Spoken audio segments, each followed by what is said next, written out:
Hello friends, welcome to our channel. Daily ऐसी ही new dictations के लिए चैनल को सब्सक्राइब करना ना भूलें। सब्सक्राइब बटन के पास में बेल आइकन को प्रेस करना बिल्कुल ना भूलें, जिससे कि डेली न्यू वीडियोस की नोटिफिकेशन आपको सबसे पहले मिल सके। डिक्टेशन में हार्डवर्ड की आउटलाइन यहाँ बना दी गई है, आप इसका स्क्रीनशॉट ले सकते हैं। डिक्टेशन की PDF पाने के लिए आप हमारे टेलीग्राम चैनल को ज्वाइन कर सकते हैं। टेलीग्राम चैनल का लिंक वीडियो के डिस्क्रिप्शन में दे दिया गया है। डिक्टेशन स्टार्ट होगी 3 सेकेंड बाद। 3, 2, 1 स्टार्ट।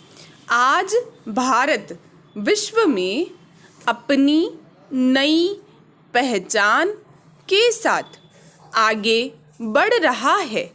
वो भारत जो कल तक गांधी का भारत था, जिसकी पहचान उसकी सहनशीलता थी, आज मोदी का भारत है जो खुद पहल करता नहीं, किसी को छेड़ता नहीं, लेकिन अगर कोई उससे छेड़े तो छोड़ता भी नहीं।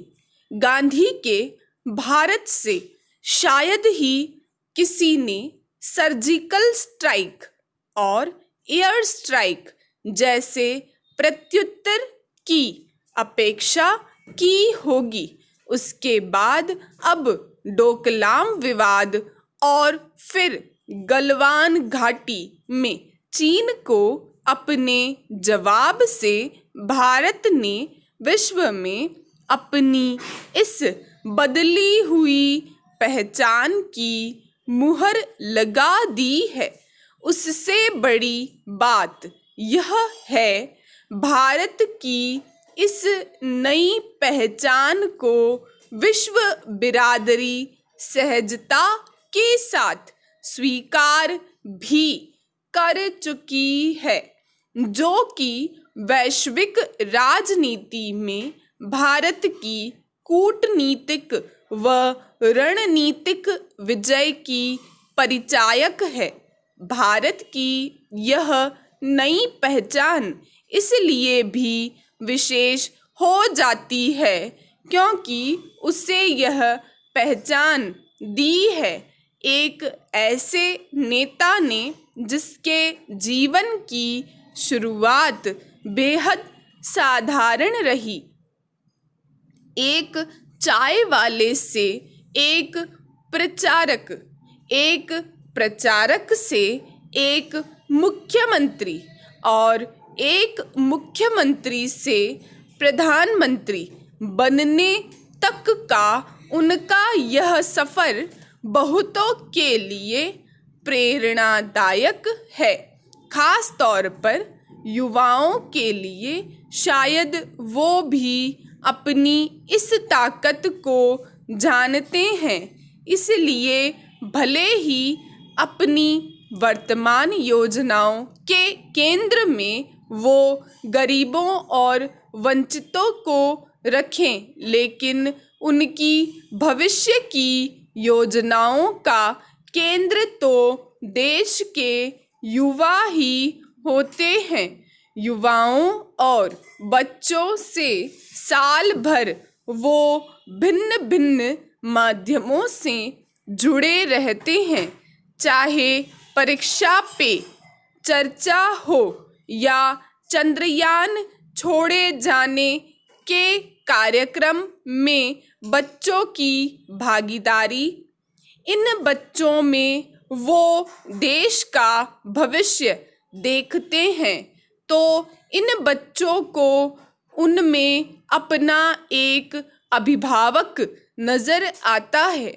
यही कारण है कि देश की नई शिक्षा नीति के जरिए मोदी इन बच्चों में छुपे वैज्ञानिक और इंजीनियर ही नहीं, बल्कि इनमें छुपे चित्रकार और गीतकार को भी जगाना चाहते हैं, ताकि वे जितनी गहराई से विषय को समझें, उतनी ही शिद्दत से मानवीय संवेदनाओं को भी महसूस करें, क्योंकि वो जानते हैं कि भारत को आज जिन समस्याओं का सामना करना पड़ रहा है, उन सब का मूल भ्रष्टाचार है और भ्रष्टाचार का मूल दूसरों के अधिकारों तथा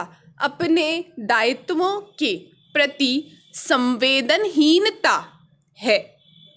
शायद इसलिए एक तरफ वो युवा IAS अधिकारियों एवं पुलिसकर्मियों से व्यक्तिगत संवाद करके उन्हें आम जन के प्रति अपने कर्तव्यों का एहसास कराते हैं, तो दूसरी तरफ मन की बात से आम जनता से रूबरू होकर उन्हें देश और देशवासियों के प्रति उनके दायित्वों का बोध कराते हैं। विशेष बात यह है कि उनकी इन साधारण सी लगने वाली महत्वपूर्ण बातों को देश भर के लोगों का भारी समर्थन देखने को भी मिलता है। चाहे नोटबंदी हो या स्वच्छता अभियान, राष्ट्रीय स्तर पर उन्हें मिलने वाले समर्थन के आगे विपक्ष का राजनैतिक विरोध ध्वस्त हो जाता है। कोरोना काल में जनता कर्फ्यू से लेकर उनकी एक अपील पर देश भर में घंटियों की गूंज ने विश्व के शक्तिशाली से शक्तिशाली नेताओं की नींद उड़ा दी। यही कारण है कि चाहे विश्व के सबसे शक्तिशाली देश अमेरिका के राष्ट्रपति हों, वो चुनावों से पहले अमेरिका में बसे भारतीयों को आकर्षित करने के लिए हाउडी मोदी कार्यक्रम करवाते हैं, तो इजरायल जैसे देश के राष्ट्रपति चुनावों से पहले मोदी के साथ अपनी मित्रता के बैनर लगवाते हैं। पैरा कोरोना जैसी महामारी जिसने यूरोप के विकसित देशों से लेकर अमेरिका तक को हिला दिया, वहाँ भारत के गांव-गांव तक कोरोना से बचने के लिए मास्क का उपयोग और हाथ धोने को लेकर आम जन की जागरूकता देखने ही बनती है। कोरोना से भारत जैसा गरीब देश इस प्रकार से लड़ लेगा, इसकी विश्व में किसी ने अपेक्षा नहीं की थी। ऐसा लगता है कि इतनी सहजता और सरलता से असंभव को संभव बनाने में मोदी को जैसे महारत हासिल है, तभी तो संविधान से धारा 370 का हटना हो या राम मंदिर का ऐतिहासिक फैसला, सरकार के इन कदमों से नरेंद्र मोदी ने देशवासियों के दिलों में वो जगह बना ली जो कल्पना से परे है। स्टॉप। डिक्टेशन समाप्त हुआ। फ्रेंड्स, अगर आपको आज का वीडियो पसंद आया तो प्लीज़ लाइक शेयर सब्सक्राइब करना ना भूलें। आज का वीडियो कैसे लगा ये कमेंट सेक्शन में कमेंट करके ज़रूर बताएं। Thanks for watching.